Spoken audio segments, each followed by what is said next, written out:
అందరికీ నమస్కారం. Social post channel మంత్రబలం కార్యక్రమానికి స్వాగతం.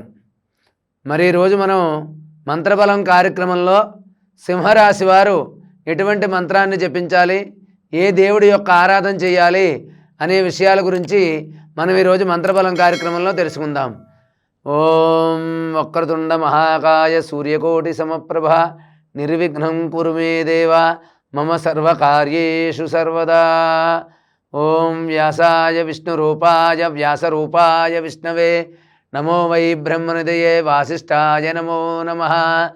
శారదా శారదాంబోజ వదనా వదనాంబుజే సర్వదా సర్వదాస్మాకం సన్నిధి సన్నిధిం క్రియాతు. శ్రీమాత్రే నమః. శ్రీ మహాసరస్వత్యే నమః. సోషల్ పోస్ట్ ఛానల్ ప్రేక్షకులకి మంత్రబలం కార్యక్రమానికి స్వాగతం. మరి ఈ రోజున మంత్రబలం కార్యక్రమంలో సింహరాశి వారు ఎటువంటి మంత్రాన్ని పఠించాలి, ఏ దేవుణ్ణి ఆరాధించాలనే విషయాన్ని మనం ఈ రోజున తెలుసుకుందాం. సింహరాశి వారు ఓం క్లీం బ్రహ్మణే జగదాధారాయ నమః. సింహరాశి వారు ఏ పూజ చేసినా, ఏ నోము చేసినా, ఏ వ్రతం చేసినా కూడా వాళ్ళు ప్రతి నిత్యం కూడా ఉదయం సాయంత్రం దేవుడి మందిరంలో కూర్చుని కానీ, దేవాలయంలో కూర్చుని కానీ జపించవలసినటువంటి మంత్రం ఓం క్లీం బ్రహ్మణే జగదాధారాయ నమః. ఈ యొక్క మంత్రాన్ని వాళ్ళు ప్రతి నిత్యం క్రమం తప్పకుండా జపించడం వల్ల మంచి ఫలితాలు కలుగుతాయి. ఓం క్లీం బ్రహ్మణే జగదాధారాయ నమః.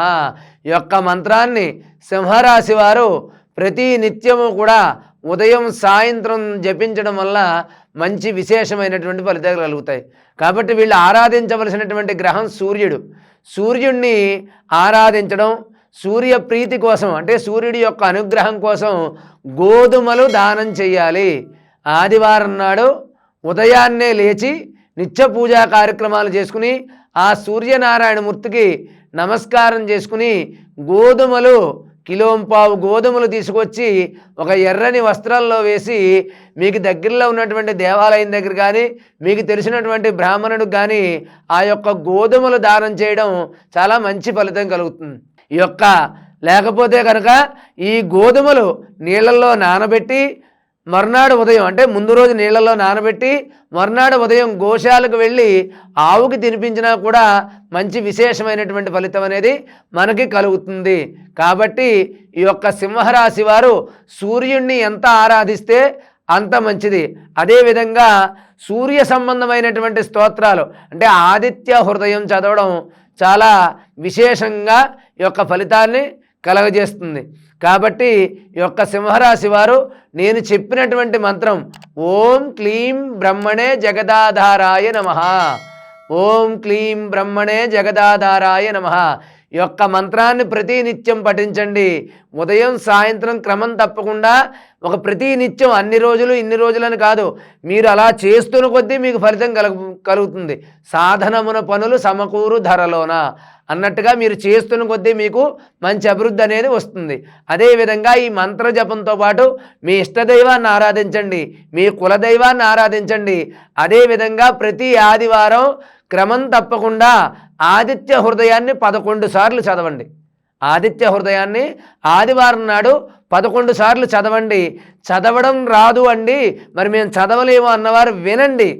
విన్నా కూడా శ్రవణం వల్ల కూడా అటువంటి ఫలితం మనకి కలుగుతుంది.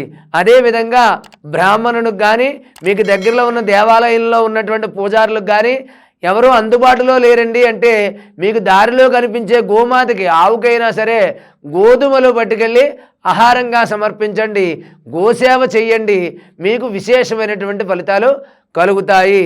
కాబట్టి సింహరాశి వారు వాళ్ళ గ్రహ బాధల నుంచి, మానసిక అశాంతి నుండి తప్పించుకుని ప్రశాంతత పొంది సంపూర్ణ ఆయురారోగ్యాలతో ఉండాలి అంటే కనుక నేను చెప్పినటువంటి మంత్రాన్ని జపించండి, నేను చెప్పిన పరిహారం పాటించండి. మీ యొక్క జీవిత అభివృద్ధి పదంలో ముందుకు వెళ్తుంది.